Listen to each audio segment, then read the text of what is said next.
Hoje, dia 28 de janeiro de 2025, uma terça-feira chuvosa na capital da República, aqui em Brasília, temos a honra de receber no programa História Oral do Tribunal de Justiça do Distrito Federal e dos Territórios, o eminente desembargador Robson Barbosa, natural do Rio de Janeiro. O desembargador Robson Barbosa se formou em Direito pela Associação de Ensino Unificado do DF, a UDF, em fevereiro de 91.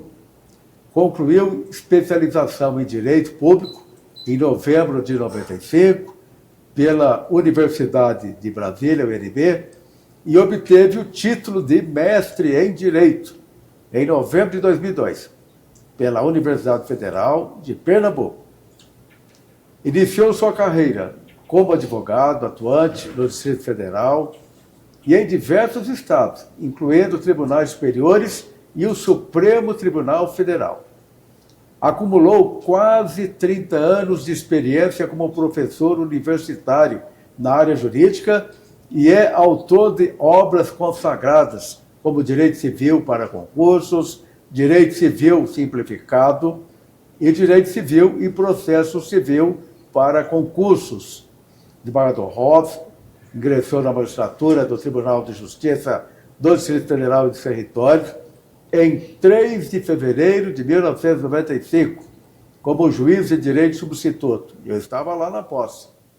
Foi promovido a juiz de direito em 97 e em 2016 alcançou a posição de juiz de direito substituto de segundo grau.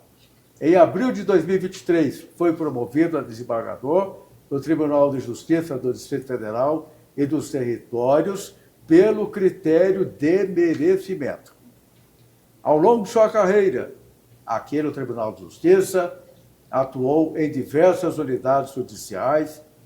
Em 1996, desempenhou suas funções na primeira vara civil de Samambaia e na primeira vara de família, órfãos e sucessões de Samambaia. No ano seguinte, em 97, passou a atuar na primeira vara criminal do Gama e na terceira vara civil de Taguatinga. Já em 2002, continuou sua trajetória jurisdicional na terceira vara civil de Taguatinga e na quarta vara civil de Brasília. Posteriormente, em 2013, assumiu a segunda vara de execução de títulos extrajudiciais de Brasília.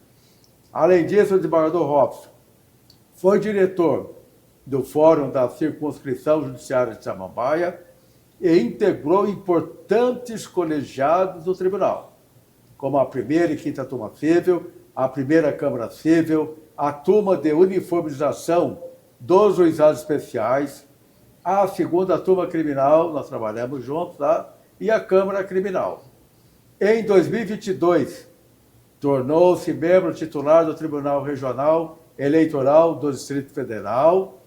Em 2023, recebeu a comenda máxima da Ordem do Mérito Judiciário do Distrito Federal e dos Territórios, no grau grão-colar, em reconhecimento à sua dedicação e contribuições ao Judiciário. Com essa trajetória marcada pela excelência, a participação do eminente desembargador Robson Barbosa de Azevedo, aqui no programa História Oral do Tribunal, enriquecerá ainda mais o registro da memória do Judiciário. Então é um privilégio contar com a presença de Vossa Excelência, eminente desembargador Robson, aqui nesse programa, que vai ficar registrado no canal do YouTube do Tribunal. O Tribunal tem um canal no YouTube, então essa entrevista vai ficar à disposição eternamente, à disposição de toda a sociedade, no canal do YouTube, e a transcrição dessa entrevista vai ficar aqui no memorial. Então, seja muito bem-vindo, uma honra muito grande receber Vossa Excelência aqui no programa História Oral.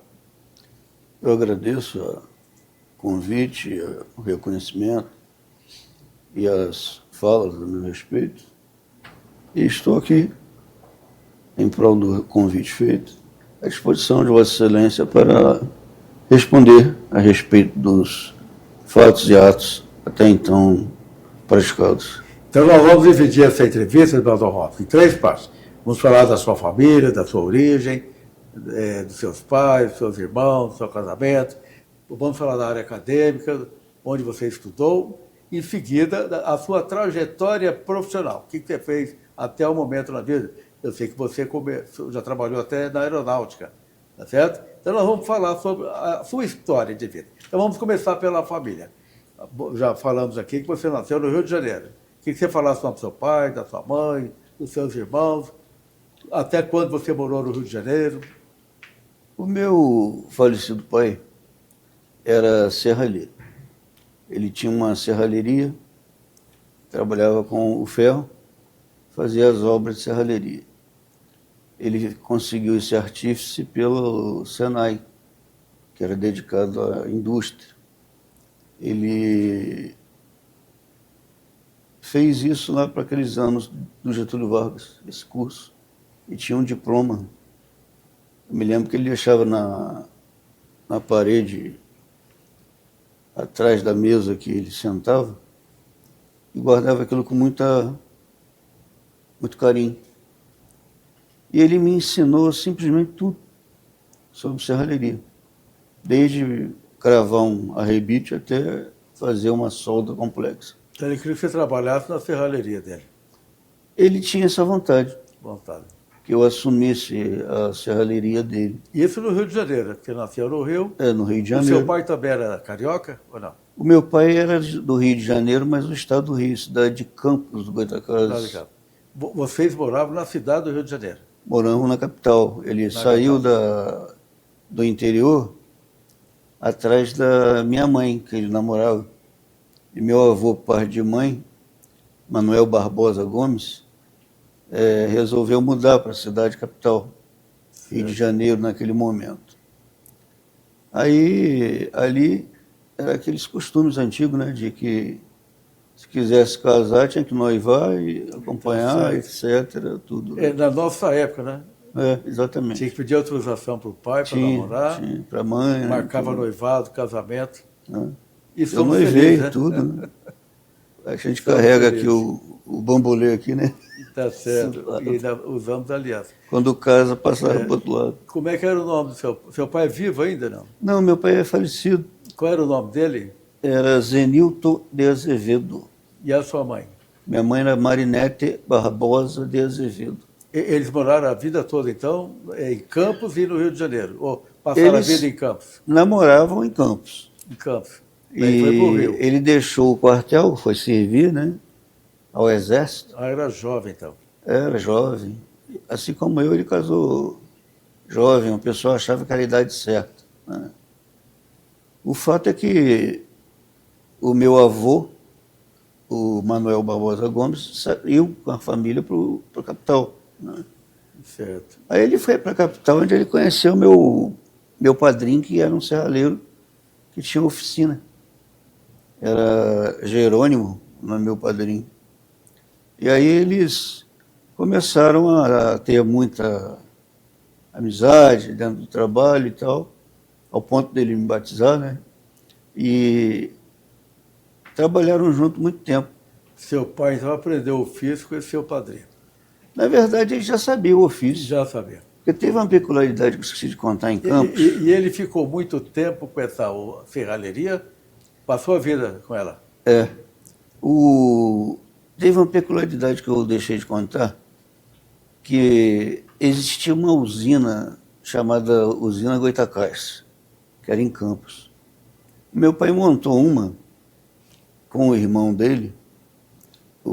Ele tinha 2 irmãos, mas com o irmão dele também já falecido, chamado José Carlos. E essa usina que ele montou era concorrente da melhor da América Latina. Olha só. Mas teve o seguinte: Campos foi a cidade do Brasil que primeiro teve luz elétrica, mas também foi a primeira a perder. A perder, olha só. A usina só funciona com energia elétrica. E aí já estava até estragando o material, ele deu um jeito de negociar essa usina, passou o dinheiro todo para o irmão dele, que trabalhava com ele, porque esse irmão já tinha esposa e filho, né? Eu chamava de tia Era humilde, ela está viva até hoje. E eu nasci no dia do aniversário dela. Opa. 15 de novembro de... A data dela é bem anterior à minha, claro, né? O ano. E ela está até hoje lá em Campos, né? Está de cama, mas viva, está bem velhinha. Certo. Né? E o seu pai faleceu com que idade? Meu pai faleceu cedo, com 55 anos, Poxa vida. e ele teve um ataque cardíaco, mas conseguiram recuperá-lo. Aí naquela época a safena abria toda É. e costurava, né, com a mangueira da perna e tal e tal. Ele faleceu na cidade do Rio de Janeiro. Faleceu lá. E no deixou hospital. sua mãe com quantos filhos? Quantos filhos que ele tinha com sua mãe? 5 5 filhos. filhos. Então você é de uma família de 5 irmãos. Eu sou o mais velho de todos. Você é o mais velho. É. E os seus irmãos estão vivos, trabalhando? Como é que está a vida da Um sua não. família? Um que era capitão do exército morreu de câncer. Câncer Mas de morreu há pâncreas. pouco tempo, né? Ele morreu Eu me lembro. tem 2 anos, né, 2 mais ou anos. menos. Eu me lembro que você comunicou a segunda turma criminal, onde nós trabalhávamos juntos, sobre o falecimento do irmão. Ele também morreu cedo, 51. 51. Foi de câncer. Do pâncreas, que é fatal. Do pâncreas, é difícil. E ele era capitão do exército. Era. Trabalhava no Rio de Janeiro. Trabalhava lá no Rio de Janeiro, mas já tinha andado já o Brasil todo. Brasil né? todo. Ele Bom, esse sossegou irmão, lá. então são 5 que você falou, né? 5 Cinco. irmãos. Esse que faleceu e os outros irmãos. O Onde que outro moram? irmão que nasceu com esse que faleceu era gêmeos idênticos. Ah, Eugênio dentro. Ele acabou servindo o exército como forças especiais, né? Mediante o concurso da ESA, né? E ele foi trabalhar no Tribunal de Contas do Estado do Rio de Janeiro, mediante concurso. Eu acho que ele acertou em pedir baixa aí para lá, porque realmente o salário tinha uma diferença enorme, né? E lá ele está tocando até hoje. Então, hoje ele é funcionário do Tribunal de Contas. De Contas do Estado do Rio de Janeiro. Do Estado do Rio de Janeiro. Esse irmão. Esse irmão se chama Rony. Rony. O que faleceu se chama Rosan. Rosan. Porque lá em casa é tudo com R. Robson, Robson. Rony, Rosan. Certo. E o outro irmão? É irmão ou irmã? A irmã. Irmã. A que nasceu depois de mim, ela então seria mais velha, imediatamente depois de mim, chama-se Rejane. E a Rejane é avó, mas teve vários AVCs. Vive de cama. Está no Rio de Janeiro também. Ela foi concursada do Correio Nacional, né? E o marido é vivo, o marido dela? O marido dela, na verdade, eles se separaram. Separaram. Mas é vivo.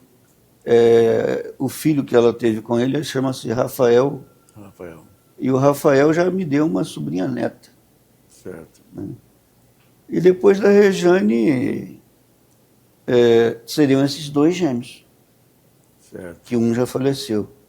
E depois dos 2 gêmeos, a caçula era Rosana. O nome da sua filha, né? Da minha filha, Rosana. Que lá tudo com R seguiu Rosana. Né?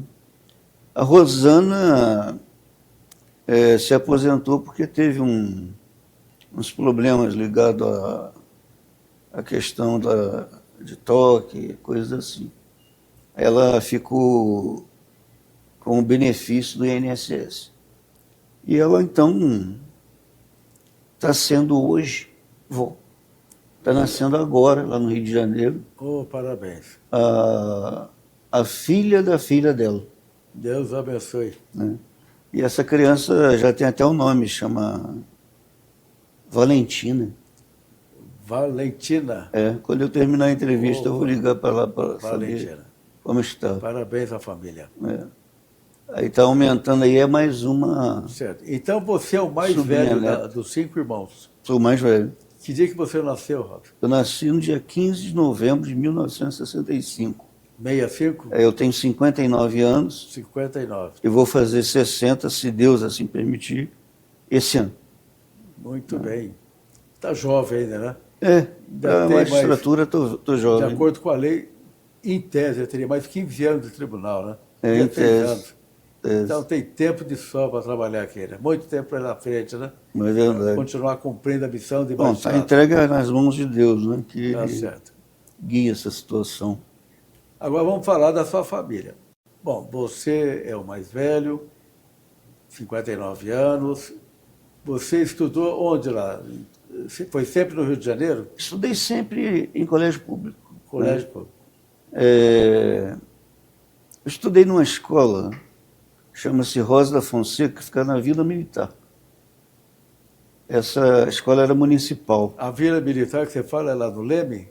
Não, a Vila Militar ali de Deodoro da Fonseca, Teodoro. que foi o primeiro presidente A minha brasileiro. esposa morou na Vila Militar do Leme. Meu Lema, sogro né? era militar também. Era de qual força? Ele era do Exército, trabalhava no Exército. É porque essa Vila Militar era do Exército. Do Exército. Né? E tinha lá as casas das autoridades lá militares que moravam lá também. Né? Essa escola, por coincidência, ela foi a mesma escola de primeiro grau que estudou a finada desembargadora Adelite. Ah, delícia. Aí, por acaso, foi uma coincidência, eu estudei lá. Porque na nossa época tinha primário, ginásio e científico. Eu fiz o primário. Agora mudou, mas na nossa época era assim. E você fez primário, ginásio, científico nessa escola? Só o primário. Só o primário. Ela não tinha científico. Aí o científico eu comecei a fazer na escola chamada Colégio de Realengo. Né? Que eu nasci em Realengo mesmo. No bairro de Realengo. Certo. E no hospital público. Naquela época funcionava. Certo. Mas ele atendia somente as pessoas que tinham carteira assinada. Meu pai tinha firma, né? Que era pessoa jurídica, né? Aí ele pagava um pouco mais lá para ele. Né? Na época que o INSS funcionava muito. Funcionava bem. É.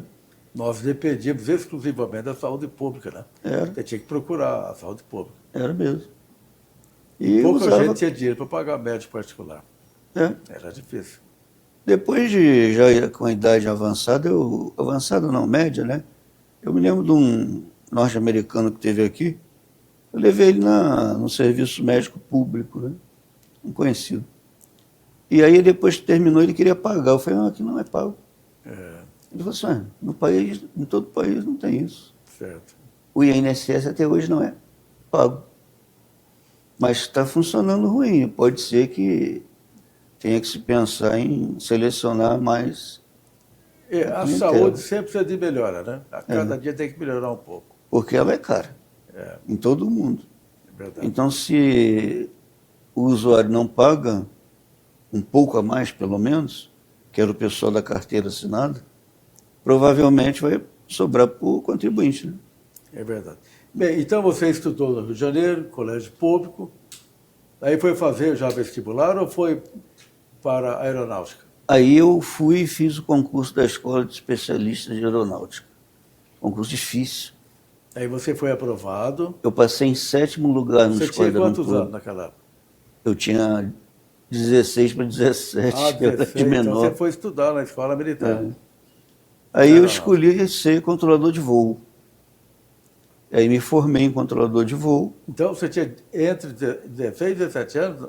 Eu saí de lá formado com Mas então jovem. 19 anos, era de menor para a época. O Código Civil previa 21 anos, né? Me lembro que foi interessante. A minha primeira conta no Banco do Brasil, eu cheguei lá, aí a senhora que estava atendendo lá, a senhorita, falou assim, cadê seus pais? Porque eu estava longe do Rio de Janeiro, da escola, né? Eu falei, meus pais estão a 2.000 quilômetros daqui, né? Mas você não tem idade para ter conta, não. Eu falei, eu sou emancipado, porque isso pelo menos me ensinaram também, né? Que eu era emancipado. Eu tenho cargo público efetivo, né? Militar. Aí ela ficou insistindo comigo, eu fui e chamei o capitão. Né? O capitão chegou lá, foi conversar com ela, falou assim, você não quer que ele receba o pagamento aí do... olha só. Ele é formado mesmo. Formado. Mas aquela cara de criança, né? Certo. Aí ela foi e fez a minha conta lá. Na época tinha um cheque que tinha cor de goiaba, né? O pessoal chamava goiabinha. E o salário era bom. Aí era bom. Aí ela falou para mim, eu vou te dar então jovem, só... Né? Qualquer salário para o jovem é maravilhoso. Não tinha com que gastar, né? Certo. Aí, para mim, eu estava sobrando dinheiro, comprei carro, né? Fiquei... Certo. Então você ficou Na aeronáutica, quanto tempo? 9 anos. Você entrou nessa escola e passou para qual posto lá na aeronáutica? Eles me deram a graduação de terceiro sargento, mas eu cheguei a ser segundo Não, mas sargento. você começou como o primeiro... Como aluno, na Não, escola. como aluno. E saiu da escola como sargento? Aí saí da escola terceiro sargento, 3 divisas, né? Terceiro sargento. Mas depois eu evoluí lá, fiquei para segundo sargento. Mas eu não dava com tropa, meu negócio era controlar voo. Controlar voo. Né? E você ficou Então eu era controlador de voo. Só ressaltando o tempo aí, 9 anos na aeronáutica? Se eu tivesse... Mas isso no Rio de Janeiro ou em outra cidade? Não, teve Rio, teve São Paulo, Você não ficou num teve lugar Curitiba e teve Brasília. Brasília. Você veio parar em Brasília como Aqui eu escolhi sargento ficar. da aeronáutica. Mas naquela ocasião... Mas você casou onde? No Rio de Janeiro ou em Brasília? Eu fui casar lá no Rio porque a família inteira estava lá, né? Você já tinha uma namorada lá no Rio? Não, noiva, já era noiva. Já era noivo lá no Rio? Eu noivei depois que eu formei, com a Helena, né? Sim, mas Você conhece a Maria Helena? Vamos contar bem essa história aí. Você começou a namorar a Helena lá no Rio Foi. de Janeiro e você já era sargento da aeronáutica. Eu já era controlador de voo e o sargento. controlador de voo tinha esse negócio de sargento. Então você já Só tinha que emprego. existia a escola... A namorada pra sabia sempre. que já podia confiar em você, né? Aquele emprego era O seguro. noivo já tem emprego. Foi o que eu falei para ela quando ela estava tendo a primeira filha, né? Eu falei para ela assim, olha, fica tranquila. Ela estava nova, era ainda 2 anos mais nova que eu. Eu falei assim, nós temos apartamento, temos carro, temos emprego fixo e salário certo. Pelo menos era tudo assim na época, né? Está preocupada com o quê? Eu só Que tenho... namorado bom, né? Que noivo já preparado para o casamento. Já está na hora da gente casar então, porque aí Tá certo. eu conseguiria pegar um apartamento com mais rapidez, né? O casado era prioridade, né? Mas então você casou Independente no do Rio posto. de Janeiro. Casei lá. E quando é que você veio para Brasília? Eu vim para Brasília já no ano de 85, Você veio solteiro. trabalhar como controlador de voo aqui em Brasília. Sim, controlador de voo. Sargento da aeronáutica. Eu fui Já controlador veio do centro de controle. Já veio com filho ou não? Ou você Não, tinha filho? eu vim solteiro. Você veio solteiro. Aí fiquei solteiro aqui 1 ano e meio, que eu fui casar em dezembro de 86. Casou-se lá e trouxe a mulher para Brasília. Porque eu estava vendo que era ela mesma, eu estava pulando de avião em avião para poder chegar lá todo dia. Né? Certo. E você tem quantos filhos hoje, Robson? 3 filhas. 3 filhos. Fala os nomes das filhas. Suelen, A idade de Graziele. cada uma. Qual a idade de cada filha? Suelen, 34, né? 34. Está casada. Ela se formou em qual curso? Direito. E ela está trabalhando como advogada? É advogada. Bom, essa é a mais velha. E depois, qual a filha? A Graziele, 28. E ela faz o quê? Profissionalmente? Direito. Também direito. Direito. E está advogando? Ainda não, porque não, ela disse para mim que queria ser juíza. Está Se estudando você para quiser concurso. ser, pode ser. Aí depois mudou de ideia e disse que ia ser advogada. Advogado. Aí vai fazer a prova da OAB, depois de tantos anos formado. Tá, sucesso para ela. Bom, então essa é a segunda filha. E a terceira? A terceira é a Ingrid Ellen, que está fazendo nutrição. Qual a idade dela? Ela está com 25. 25. Deve estar formando esse ano. Vai se formar esse ano em nutrição. Muito bem, parabéns.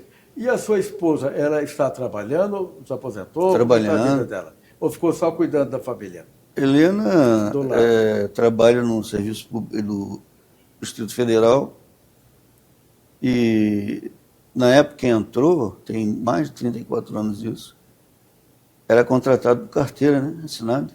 Certo. Aí caiu naquele espaço da Constituição Federal que diz que ela pode ficar o tempo que quiser. E ela trabalha onde atualmente, sua esposa? Atualmente, Tribunal de Contas. No Tribunal de Contas. Mas já trabalhou na Defensoria Pública, na Procuradoria. Já trabalhou em vários cargos aí. O DMTU, quando existia. Né? Certo. Agora vamos falar mais um pouquinho do seu namoro, noivado, casamento. Onde é que você conheceu a Helena lá em... Essa coisa é uma história interessante, rapaz. Olha, a minha mãe dizia que eu era um menino meio bravo, não gostava de puxa-saco. Uma coisa mais ou menos assim. Olha só. Aí vinham as meninas e as mães, né? Ah, aquele é bonitinho, não sei o quê. Aí que eu ficava arredio, né? Depois que eu comecei a entender e gostar, aí ela não ia mais, né? Eu tinha que ir atrás, né? E eu fui visitar a Helena assim que ela nasceu. Olha só. A mãe dela e a minha mãe moravam na mesma rua. Aí eu fui lá visitar e eu fui escolher o presente. Minha mãe falou, escolhe você. Você tinha 2 anos. Eu tinha 2 anos, né? 2 anos. Mas minha mãe tinha essa preocupação, porque ela era meio atentado com o menino, né? Dava trabalho. Aí eu escolhi um presentinho lá no armarinho, que tinha armarinho, né? Aí foi lá e entregou o presente. Aí de repente sumi, eu era assim, de sumir, né? Aí foram me ver, eu estava no quarto da neném, Olha só. alisando o rosto dela no berço. Pô. Estava batendo, não. Então, Aí quando elas olharam assim, falaram, e esses aí vão ser alguma coisa, né? Eu conheci ela praticamente no dia que ela chegou em casa com a mãe dela. olha só. É claro que eu não me lembro totalmente dessa Então, a história. providência, você conheceu a sua esposa recém-nascida no berço. No berço. Olha só.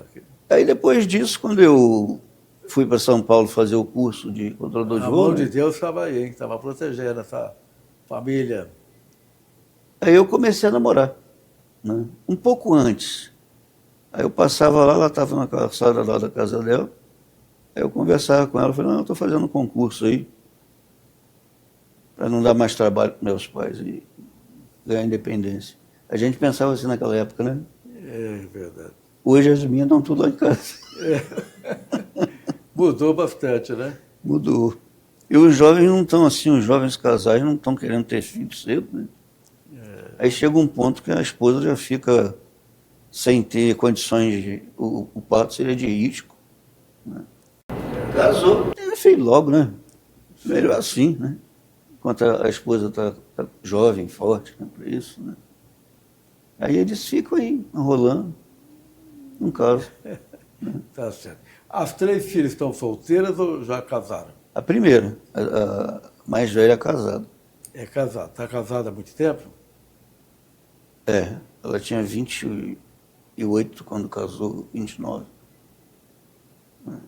Ela dá uns 5 ou 6 anos. Mas ainda não tem filho, pelo que você está falando. Não. Ainda não tem filho. O As marido outras 2 estão dela... solteiras ainda. O marido dela é como se fosse um diplomata, né? É um rapaz mais novo que ela e se conheceram na UNB, que na UNB ela fez na UDF Direito, né? Na UNB ela fez Letras. E é doctor, pós-doctor, tem título que não acaba mais. Parabéns pela Ela família, nem passou, né? E cada um vai seguindo, cumprindo a sua missão, né? Aí ele, Vai às seguir o vezes, seu tem caminho. que... um funcionário civil internacional, uma coisa assim. Aí esse rapaz viaja, ela vai junto, né, para essas missões diplomáticas dele. Tá certo. Mas ainda estão novos os dois, né? São jovens, com certeza. Não sei se Doutor ela Rossi, ainda tem condições de ter filho. Você trabalhou como controlador de voo no aeroporto de Brasília. Não, eu trabalhei dentro do centro de controle de área, Centro de que é controle o máximo de do área. controle de voo. Onde fica isso aqui no DF? No SINDAC está 1. Sindac. E só tinha ele, era o primeiro. E é difícil, bom, deve ser difícil, né? Toda profissão tem sua Aquela profissão é complexidade. dificílima. Dificílima, né? Dificílima. Você controlava voos, é isso? O que Controlar. você fazia lá, afinal? Olha, depois que eu estava mais antigo um pouco, eu passei a ser supervisor de equipe, numa das áreas do centro, né? E teve uma oportunidade lá que eu fui dirigente, mas foi pouco tempo. Teve também uma oportunidade que saiu um comunicado interno para fazer a escola de oficiais especialistas. Era um concurso entre os sargentos especialistas de controle de voo. Exigia que já tinha sido promovido, eu já tinha sido. Nível superior, eu tinha. E todos os cursos que tinha de controlador de voo, eu fiz. Aí eu falei, pô, esse troço é com a minha cara, né? Aí eu falei, ou eu faço e passo, né, e vou para lá, e volto depois como tenente, né, coisa assim. Ou eu saio, que seria na honra militar, como cuspir no prato que comeu, né? Se você vai poder subir, para que você quer ficar aqui? É que a Helena já ganhava mais de capitão. Certo. Aí Agora, é o desequilibrar a controlador de família. voo necessariamente tem que ser piloto também? Não, não precisa não, né? Eu acabei fazendo o PP, que Você é era piloto. piloto também de avião ou não? Eu acabei fazendo o piloto privado, Privado. que era por fora. Aí aprendi a ser, assim, controlador Mas de você voo pilotava que particular. tipo de avião? Um Cessna 180, esses manicacazinhos assim. Você não tinha medo não de pilotar? Não, eu gostava. Gostava de pilotar? Porque antes dessa história toda, com 13 anos, eu passei para EPICAR, que era de cadetes do ar, né? A preparatória para cadetes do ar. Aí eles disseram lá que eu ia ter problema de vista. Eu falei, mas se eu não tenho, que eu não usava nem óculos naquela ocasião, por que eu não fico aqui? Essa escola já não é o segundo grau? Eu faço aqui, ué. Certo. Aí eles, não pode não, só podia ser piloto. E lá dentro já tinha piloto e intendente. Certo. Aí não pensaram nisso, também não tinha ninguém para lutar por mim. Bem, então vamos lá. Controlador de voo. Naquele momento, você já tinha o curso de Direito ou ainda não? Não, Estava naquele lá na momento aeronáutica. não. Sargento da Aeronáutica. Enquanto eu controlava voo aqui, eu fui para a UDF e fiz curso de Direito. Nesse momento, você foi fazer o curso de Direito na UDF. É. Certo. Aí eu formei em 4 anos, que era Mas o 4 que anos. motivou você a fazer o curso de Direito? É que como eu controlava voo, o controle de voo tem muitas normas, e elas são internacionais. Por isso o controlador de voo tem que falar fluentemente o inglês, né? A gente é formado lá em inglês também. Aí nesse caso, eu acostumei tanto com normas, que eu estava ensinando as normas para os outros que chegavam. Eles diziam, é crime se você fizer isso com o avião. Tempo tanto disso, além de perder o cargo. Os caras, não sabia disso não, está aqui. Aí eu estava dando aula, assim, nas horas vagas, para os colegas aprenderem direito aeronáutico.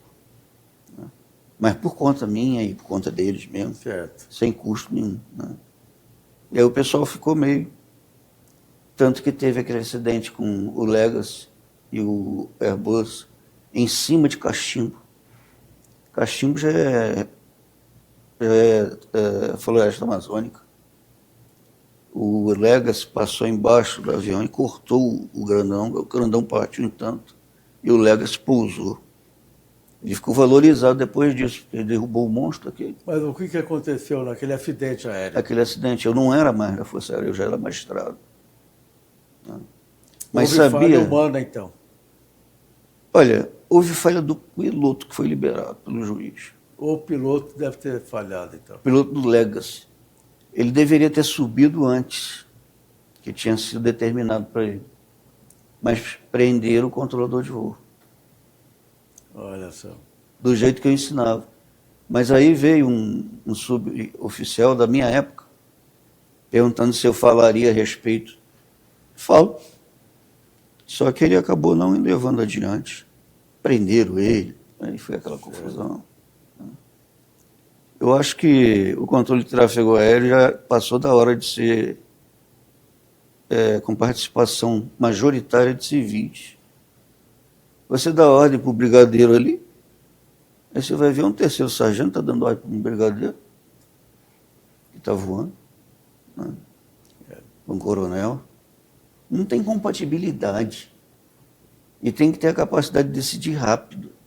Avião, em 1 minuto, ele anda 20 quilômetros. Imagina. Né? Bem, então vamos continuar essa história. Você, controlador de voo, foi fazer direito, influenciado pelas regras que você estudava. Do direito aeronáutico. E ensinava para os colegas. E na UDF, você se formou em que ano lá? 90, só que eu fui colar grau em 91, né? Sim, e daí o que aconteceu na sua vida? Bom, Você a partir daí sargento, militar, bem empregado, ganhando bem, relativamente bem, né? Foi um momento de Família. encruzilhada, né? Eu pensei nisso no somatório das rendas. Eu estou perguntando, para nós chegarmos, como é que você foi fazer concurso para juiz? Como é que Não, é a eu sua ali já história? estava Você vocacionado. se formou em Direito e fez o que depois? Eu Em Direito. dizia na faculdade que eu ia ser juiz. Você entrou na faculdade já com esse pensamento. É, porque Ser juiz. Você eu sentiu no tive coração essa aula, vontade? de ser eu tive juiz. aula com promotores, procuradores, juízes, advogados. Aí eu dizia, eu vou ser juiz quando eu puder. Porque eu olhava o edital daqui, eu falei, quando eu completar esses requisitos, eu vou fazer. Assim que eu completei, passei. Foi no primeiro concurso? No primeiro. Ô, menino estudioso. E hein? dos 26 eu fui o Inteligente. 5º colocado. Olha aí. Hoje eu já Segundo, sou o 3º terceiro colocado do concurso. da turma. Do concurso eu fui o 5º. A turma Foi tinha só o concurso 26. para juiz? Ou fez para outro cargo também? Não, eu fiz para outros cargos, passei em todos. Promotor em Minas, TRT lá para juiz aqui de Goiânia, que estava abrindo. Ah, então você fez vários concursos. Fiz e passei. Passou. Serviram de título aqui quando eu entrei. Eu guardava as homologações e os diários oficiais que foram publicados. Porque quando eu cheguei aqui, nós não tinha nada de computador ainda não. É. Eu fiz foi conversar com o presidente daquela ocasião, que o dinheiro para comprar esses objetos aí que ele queria era comprar máquina de escrever elétrica. Aí eu falei, eu já tenho computador. Aí fomos lá, ele conversou com o deputado, aí o deputado falou que, sendo assim, ia liberar a verba. Aí já começaram a comprar alguns computadores para cá.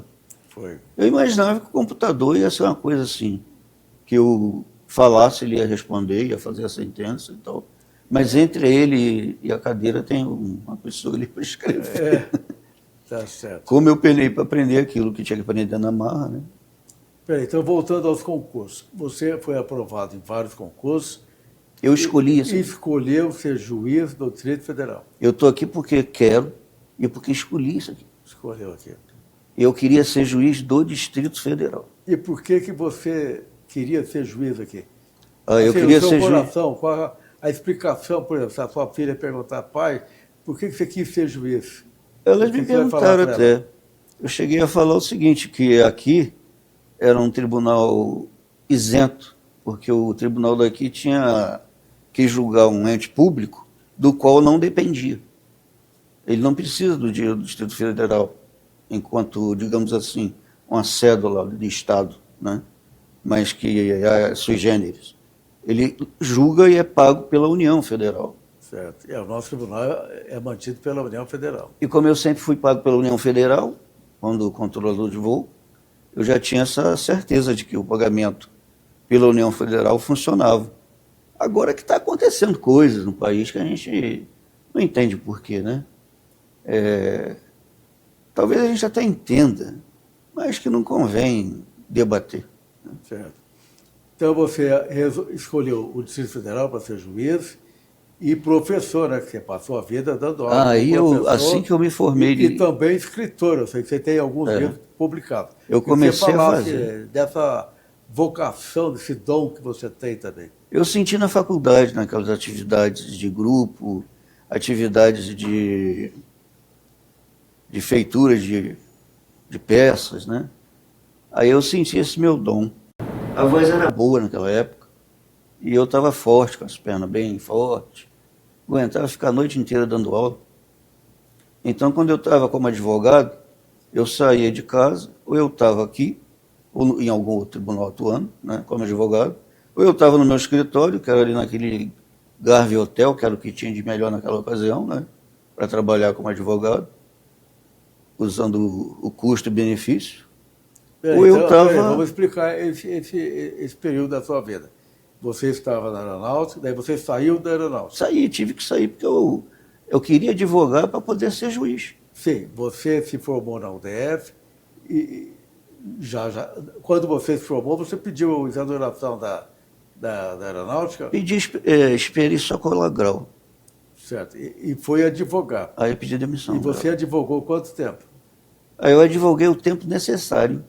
Porque, olha só, na minha ocasião de aluno da faculdade, a OAB tinha um estatuto de 64.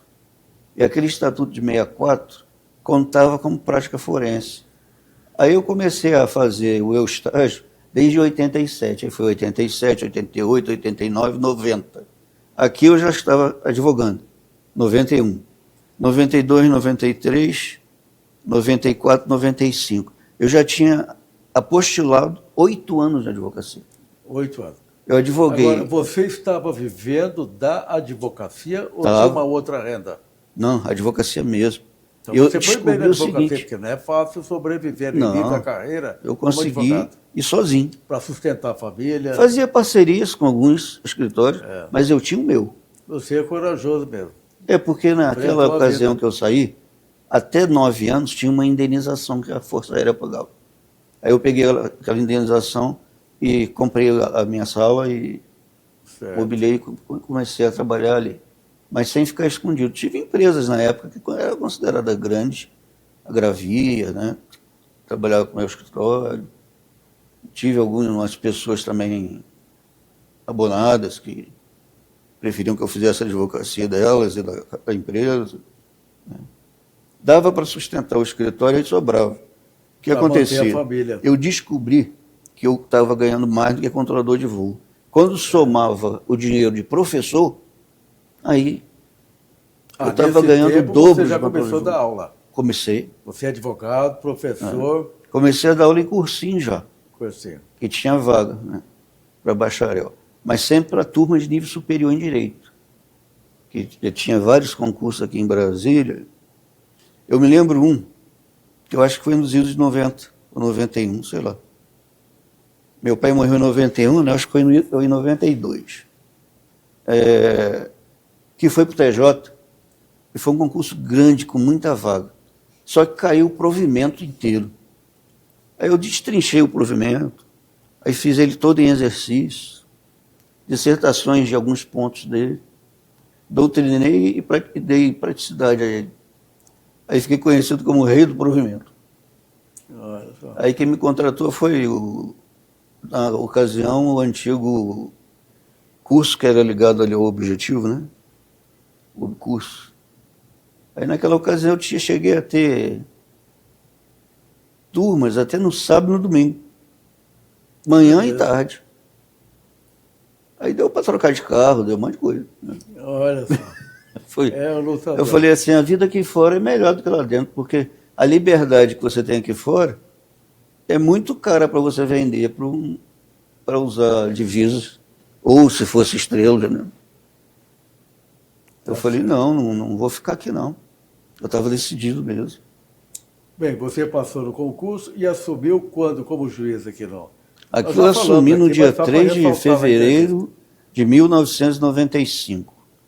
É que nós vamos completar o aniversário de 30 anos semana que vem. Peraí, 95. Qual foi a data? Repete a data. 3 de fevereiro de 1995. Você assumiu em que vara aqui? Como juiz 1995. Juiz de direito substituto. substituto? Sim, mas qual vara que você começou a trabalhar aqui? Olha, no início eu fui para a Fazenda Pública, porque eu tinha muito processo da Fazenda Pública, né? Aí me mandaram para lá para ajudar o Camanho, Certo. que era juiz da segunda. Aí dali a pouco, não demorou muito, eu fui ajudar a finada da elite, que era da 4ª vara de Fazenda Depois Pública. eu assumi como titular da 4ª vara, Foi. você lembra? Eu cheguei a dar uma limpada naquela vara boa. Que bom, obrigado, hein? Eu ajudei a Quando que eu ia assumi, assumir titular. eu encontrei lá 8 mil processos. Mas ela era assim mesmo. Era assim mesmo. Tinha que trabalhar sábado e domingo. Sábado e domingo. E matéria complexa, hein? Complexo. Direito, público, contrato, processo, precisavam há 10 anos de tramitação. Aí chegou o tal do computador. Foi. Mas eu já tinha um em casa. Já tinha em casa. Aí lá em casa eu levava aquelas folhas do TJ que era emendada uma na outra. Certo. Aí ele ia imprimindo assim, aí imprimia assim, aí depois você destacava, É isso mesmo. grampeava. Bom, quantos anos você trabalhou como juiz de direito substituto aqui no tribunal? Eu fui titular em abril de 97, eu fui titular cedo, Bem, então você ficou o quê? 2 anos? e 2 meses. 2 é pouco tempo, hein? Da minha turma eu fui um dos primeiros a ir titular. Nós tivemos posse de 2 vices na semana passada aqui no tribunal. Os colegas ficaram 12 anos. Como Eu juiz soube, eu vi substituto. Agora que conseguiram a Você titularidade. que deu a posse para ele, né? Eu vi. Eu que dei posse. Eu fiquei 3 anos como substituto, até chegar... Eu fiquei 2 anos e 2 titular. meses. Ficou pouco tempo. Daí você assumiu qual vara? A como primeira titular? criminal do Gama. Primeira criminal. De lá, E você era um civilista, né? Por natureza. era civilista por formação, natureza. E foi trabalhar no crime. Aí o que Você estranhou aconteceu? muito ou não? Como é que foi a Não, diferença? o crime ele é mais fácil, só que ele exige cumprir os prazos, né? Aí é aquele caso, réu preso anda, réu solto ficava um pouco mais parado, né? Era a prática, eu acho que até hoje eles fazem isso, né? E a sua trajetória como juiz? Então você trabalhou como substituto, foi para auxiliar na fazenda, foi para o Gama como titular e depois? Deixa eu falar então só como substituto, antes de ser titular. Então vai lá. Como substituto, a primeira vez foi na fazenda, a vara Fazenda, do... com Camanha. A segunda vara de fazenda, que era do Camanha. Depois eu passei para rapidamente aí por uma vara civil. Depois eu fui para entorpecente. Você dormia num juízo, acordava no outro, né? É verdade. Depois eu me lembro de ter trabalhado em Taguatinga. Foi numa vara criminal. Eu acho que era da Nilsoni, não me lembro mais de cabeça. E me lembro de ter trabalhado numa outra vara antes dessa titularidade branca. Porque Samambaia, nós inauguramos. Já era uma titularidade branca que chamava na época. Certo. Lembra desse termo? Lembro. Então aí eu só saí dali para ser titular efetivo. Aí fiquei sossegado lá na primeira criminal, mas teve um precedente que permitiu remoção em satélites. Aí eu aproveitei desse precedente e pedi remoção para a terceira civil de Taguatinga. Aí o tribunal aceitou esse precedente e me removeu para lá. Lá eu fiquei anos, talvez uns 7. De lá eu saí direto para a quarta civil de Brasília. Aí na quarta civil de Brasília, aliás, a minha titularidade antes tinha entrado do Gama para Taguatinga para Brasília. Então eu vi muita coisa como juiz substituto. Cheguei a trabalhar em Sobradinho, cheguei a trabalhar no Gama, cheguei a trabalhar aqui. É que nessas horas só trazendo consulta. Deu uma volta grande, né? Andei o DF quase tudo. Né? Aí depois que eu titularizei foi isso. Estávamos na terceira civil de Taguatinga como titular, passamos a titular da quarta vara civil de Brasília, que era uma vara muito cheia de processo. Era quase que enxugar gelo, mas eu dava muita sentença. A produtividade era alta, mas a corregedoria não via assim. A da época, que já não aposentou, já aposentou, né? A corregedoria achava que eu tinha que zerar. Eu trabalhava, ali já começou a ter as minhas doenças, né? De tanto trabalhar. Não conseguia nem fazer um lazer, nem nada. Olha só. Aí quando saí de lá, e sim, já escolhi coisa melhor. A segunda VET, que era a Vara de Execuções e Títulos Extrajudiciais. Essa vara eu inaugurei. Ela já nasceu morta. Porque como que fizeram uma execução? Pagando, né? E você sabe que o pessoal não paga. Aí julgava muito embargo a execução. E ia à frente, penhorava e botava para vender, mas os resultados não eram satisfatórios em termos de baixa por pagamento, né? Às vezes a baixa ocorria por desistência. Tanto trabalho que o processo estava dando. Depois dessa vara, aí nasce a minha oportunidade de ser o juizado especial. Ele mudou para ser as suas turmas recursais providas com os mais antigos. Aí eu pedi, quando inaugurou a terceira turma recursal, para ir para lá. Já cheguei lá como presidente. Aí fiquei nela, depois mudei para a primeira, em virtude de ajudar uma colega. E da primeira turma recursal, saí direto para juiz de direito substituto de segundo grau, que foi apelidado carinhosamente de Pinguim. Ou seja, juiz convocado para o tribunal. Você já atuava como desembargador, não voltava mais para o primeiro grau. Você assumiu como juiz de segundo grau Em que ano, você lembra? Eu fiquei lá uns 7 anos, né? Eu estou aqui desde 7 anos 23. como juiz de direito de segundo grau. É. 6 anos. 6 ou 7, né? 6 anos. Por aí. Seu assessor, isso aqui do lado, está dando um sinal já. 6 6? anos. Foi 2016. 6, né? 6 anos, tá certo. Aí quando eu fui a desembargador, eu tentei uma vaga do STJ. Mas Você concorreu a ministro do STJ, É. me lembro. aí naquela ocasião, eu pedi a cada um deles que considerasse meu tempo de juiz de segundo grau. Eu já estava no tribunal há 6 anos. Mas estava escrito direitinho no currículo essa situação. Eles disseram que ia aproveitar isso, né? Mas que com a idade que eu tinha de desembargador, eu estava pouco. É engraçado que, às vezes, a advocacia entra lá com 40 anos. Né? O magistrado chega lá com 60. Não é fácil chegar ao STJ. Quando chega, né? É difícil.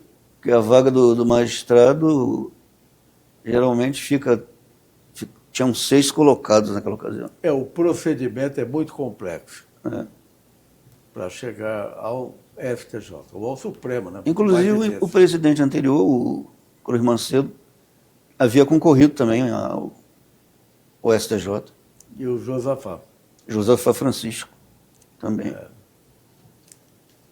Foi uma honra concorrer com eles, Certo. todos mais antigos que eu. E o presidente, aí já se diz tudo, a experiência de experiência. Mas você é jovem, tem 59 anos, já tem muito tempo pela frente. Pode Vamos ver. concorrer novamente. Assumiu no tribunal em que data? E qual turma?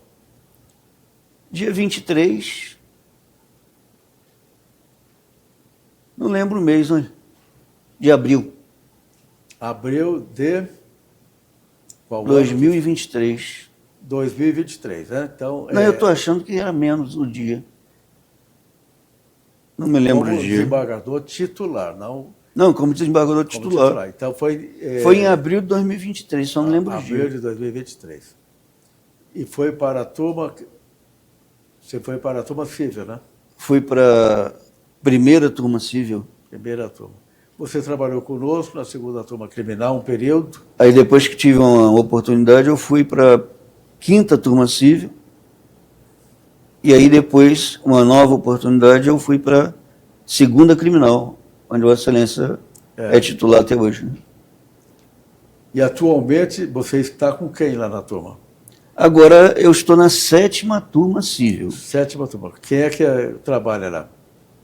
Desembargador Getúlio, eu, desembargadora Sandra Reves, desembargador Maurício Miranda e desembargador Fabrício Fontoura. Poxa, um time maravilhoso. Foi a turma que mais julgou esse ano que passou. Parabéns. Estávamos zerados. Todos são altamente qualificados. Eu sei que todos do tribunal são igualmente qualificados, mas a 7ª tem uma produção alta. Certo. Vamos deixar nessa entrevista, Osvaldo Robles, algum fato interessante da sua carreira, como juiz substituto, como juiz titular, até como desembargador. Tem algum fato que você gostaria de deixar na nossa memória? Algumas coisas eu me lembrei quando estava vindo para cá. Porque o juiz tem muita história, né?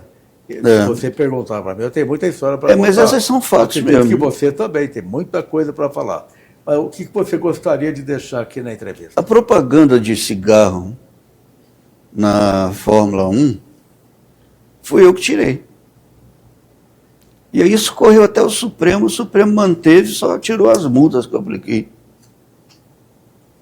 Naquela ocasião, restou demonstrado que... Mas propaganda onde? No veículo? No veículo.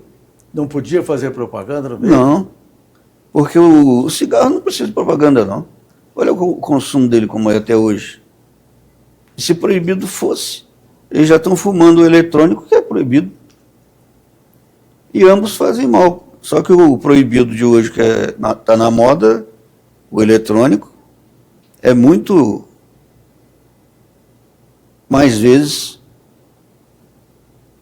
mal do que o Faz muito mais tradicional. mal do que o cigarro tradicional. Umas 40 vezes mais. Então, esse é um fato que ganhou uma repercussão internacional, então. Ganhou. A decisão foi sua e mantida pelo Supremo Tribunal Federal. Em parte porque eu apliquei uma multa alta. E a multa eles poderiam pagar aquilo ali. Penso eu até hoje. Mas respeito o posicionamento ulterior da Suprema Corte. Né? Bom, esse é um fato. O que mais você tem para registrar aí? Se gostaria de... Eu me lembro que nessa época o processo teve uma instrução que envolveu até perícia contra o cigarro também. Perícia do Instituto Criminalista, que destrinchou o filme que passou numa festa de jovens, que por coincidência foi em Campo dos Goytacazes, no Rio de Janeiro. Aí nessa festa tinha mensagens assim de mulheres quase nuas, né?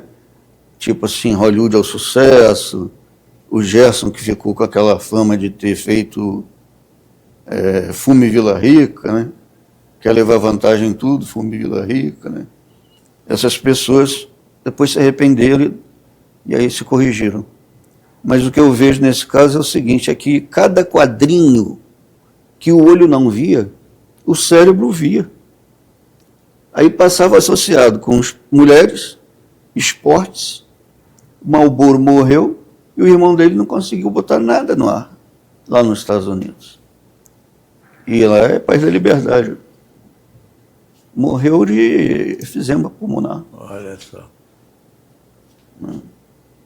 Aí esse aí é um caso que eu me lembro. Tinha um outro também que quando eu estava subindo, eu me lembrei. Agora está fugindo. Vamos falar um pouquinho, sim. então.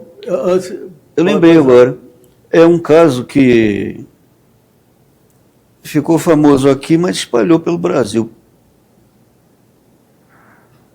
Era uma servidora daqui, desse órgão. Ela estava grávida e na hora do nascimento as coisas deram errado, tiraram o bebê a força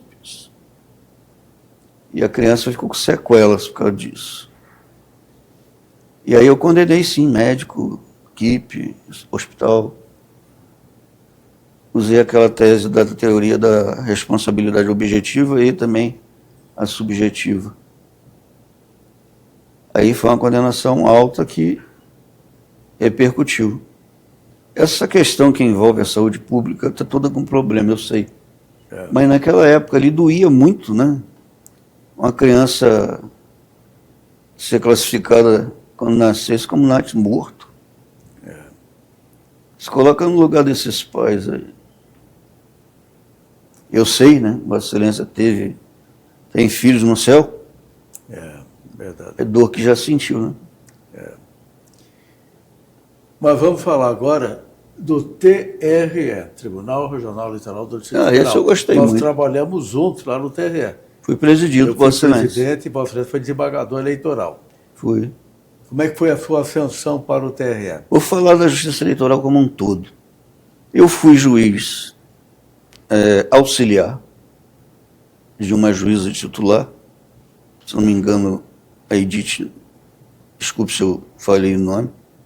Eu fui juiz substituto no primeiro grau eleitoral. Eu fui juiz titular do primeiro grau eleitoral. E quando desembargador, eu passei a ser desembargador. Não, eu era juiz de segundo grau, mas estava agindo já como desembargador, né? Eu passei a ser desembargador titular do TRE. Aí foi a chance que Vossa Excelência e eu trabalhamos comigo, juntos, né? me desse Eu posse. que dei posse. E também muitas dicas, né?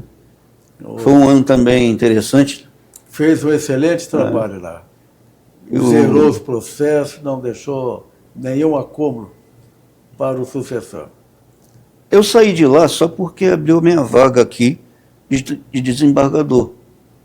Eu sou carreirista, então eu não paro para poder ficar numa coisa só por conveniência.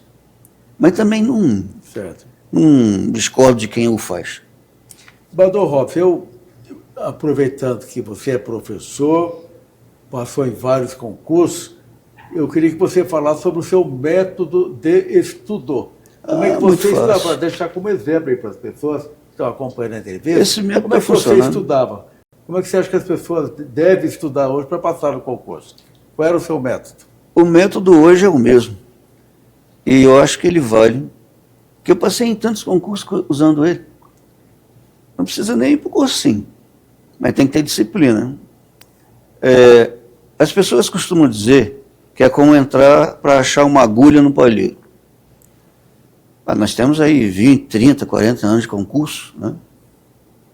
Já pensou se você colecionar todas essas provas e achar a agulha primeiro e voltar vendo o caminho dela? Então, eu fiz 20 anos de concurso antes de fazer o meu primeiro concurso.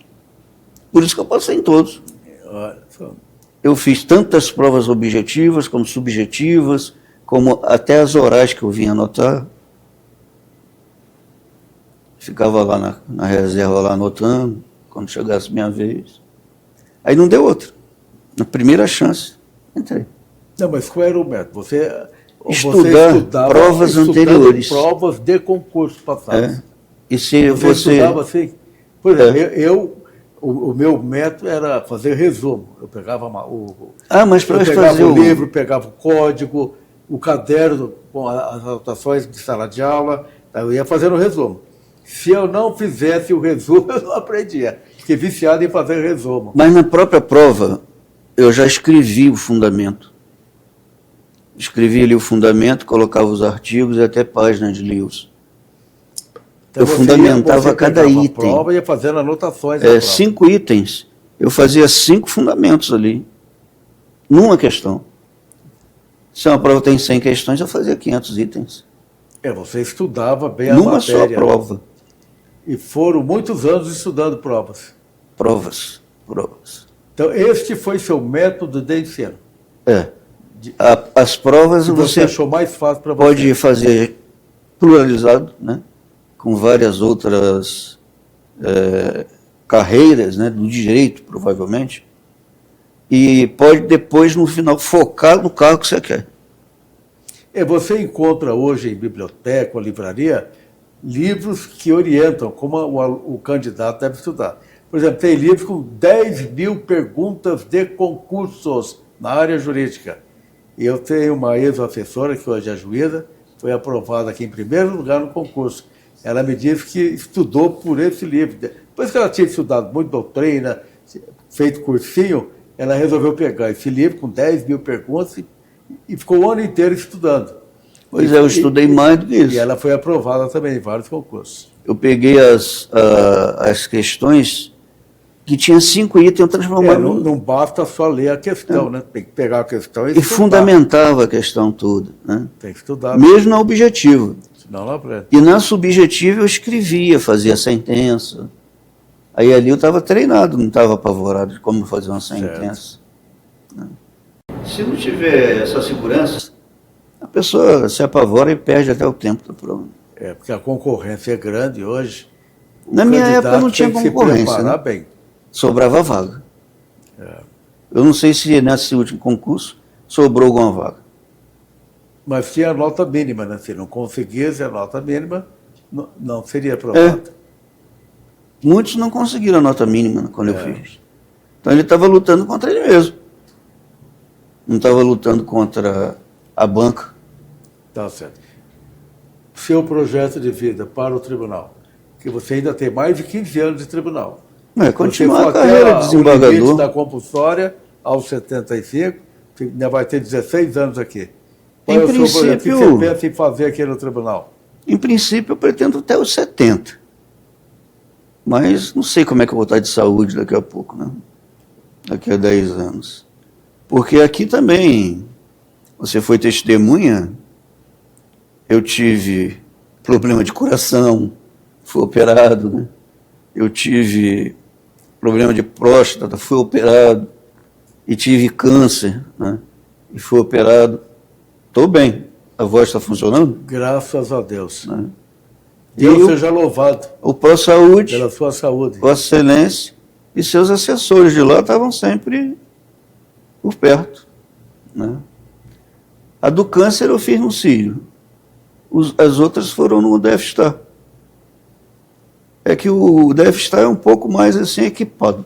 Mas o Sírio tem os equipamentos também. Certo. Aí, o que eu não aguento na doença é ficar internado. Internar é ruim. Você olhando para o céu, vendo aquela lâmpada, e a cama parece, aquelas gradezinhas, parece um corralzinho, né? Não é fácil não. Uma Começa a doer as costas. É verdade. Aí passa 10, 12, 15 dias. Você já está doido para sair. Nós temos o nosso tempo, né? Com saúde ou não, nós temos o nosso tempo aqui na Terra. Deus sabe qual é o nosso tempo. A não ser Deus, ninguém pode aumentar nenhuma hora de vida. Mas você ainda não falou do projeto. Tem mais de 16 anos no tribunal. Bom, o projeto administrativo eu só estou aprendendo até agora, né? Os projetos administrativos eu estou... Até 70 eu pretendo. Pensando, né? Pensando. Mas aí vai depender da minha condição de saúde, porque vir aqui passar mal também não adianta, né? É verdade. Eu vou dar trabalho para os outros, né? Aí eu, no caso, projeto administrativo eu estou aprendendo ainda. Vendo os seus, que está aí indo, volta às vezes, cada um colabora lá com o seu esforço. No caso da especialização de turmas, um dia vai acontecer. Muito bem. Eu não sei se o tribunal está pronto para fazer agora, mas essas especializações, certo. Talvez uma turma de direito público. Certo. Começar devagar. Muito bem. Para encerrar a nossa entrevista, eu queria que você deixasse uma mensagem para a sua família, para as suas 3 filhas, para os seus alunos, ex-alunos, para os servidores, seus assessores. Qual a sua mensagem que você gostaria de deixar aqui? Fique à vontade. A minha mensagem para encerramento, com relação à minha família, primeiro que minha esposa sempre esteve do meu lado, dando apoio, até me ajudando às vezes a colocar o teto, né? Isso é muito importante. E às vezes ouvir o blá blá blá que você chega pensando num processo, né? Aí você fica ali meio quieto, depois quer falar. Isso acontece muito. E para ela dizer que eu amo muito e tenho por ela com ela muita felicidade. Ela me deu 3 filhas, as 3 estudaram, né? Estão estudando, seguindo suas vidas. Eu estou pronto para que a hora que quiser voltar para casa, eu estou com as portas abertas, né? Tá certo. Eu até preferia, porque tem quarto sobrando lá, podia morar tudo comigo logo. O sonho de ser neto ainda não aconteceu. Mas tudo tem seu tempo. Tem seu tempo, né? Agora, para os seus alunos, ex-alunos... Meus alunos atuais eu estou um pouco parado, né? Mas os ex-alunos, muitos deles me deram satisfações em entrar para essa carreira nossa, né? Teve época que a gente trabalhou comigo também, nós trabalhamos juntos na escola da magistratura. Sim. Muitos ali nós colocamos preparo suficiente. Você foi um grande professor na escola da magistratura. Eu fui você era o diretor e você era um grande professor. Eu era o teu ajudante, de diretor. Mas um grande professor. Era quase que o diretor. Aí a gente tinha alguns problemas de administração ali, mas isso acontece com toda linha escolar, né? Verdade. Alguns acabam sendo reprovados, mas alguns também acabam sendo aprovados e passam em concurso. Naquela gestão nossa foi um recorde, né? Dos que passaram em concurso. Naqueles idos que preparavam-nos para a magistratura, porque estava precisando também de magistrado aberto. E muitos conseguiram fazer os pontos mínimos, né? Mas ainda assim não preenchemos todas as vagas. Mas mostramos que tínhamos condições de colaborar. Sim. Né? Com relação a meus assessores, sem eles é melhor ficar em casa, porque eles me ajudam a explicar os acontecimentos ali, né? fazem seus rascunhos, apontam páginas, e o documento X, o documento Y. Aí eu faço a minha interpretação, né? Certo. E aí sai aquela decisão, aí só se decide mesmo definitivamente na turma ou na Câmara ou no Pleno, né? Ou quem sabe no Conselho, né? O tribunal aqui, na minha visão, eu estou tranquilo. Eu não sinto mais medo de errar. Eu sei que eu vou continuar errando. Eu já aprendi isso, né? Mas sei também que vai ter gente para me ensinar. E aí, na próxima, eu posso mudar o entendimento. Isso já aconteceu várias vezes, né? Nós passamos a vida estudando. Isso. Pontes de Miranda, quando esteve em Brasília pela última vez, disse isso. Falou, eu sou um eterno estudante, eu sou um estudante de direito. Quer dizer, Pontes de Miranda falar isso, é o eterno foi um dos aprendiz. maiores juristas do Brasil e do mundo. E realmente nós somos estudantes do direito. O aprendiz é assim mesmo. Ele está sempre aprendendo e é um eterno aprendiz. Até chegar num ponto de razoabilidade. Eu busco isso, só razoabilidade. Muito bem. Então, desembargador Robson Barbosa Azevedo, parabéns pela sua belíssima história de vida, pela sua querida família, pela sua esposa, pelas suas filhas, pelos seus assessores, pelos seus amigos. Sou testemunha do grande trabalho que você vem realizando aqui no tribunal ao longo dos anos. Você sempre foi um grande magistrado, um grande professor, uma pessoa respeitada e tem feito o melhor que pode em favor da nossa justiça. Então, parabéns. Muito obrigado. Pela honrosa missão que está cumprindo com a graça de Deus. Graças a Deus. Felicidades para o senhor. Muito obrigado.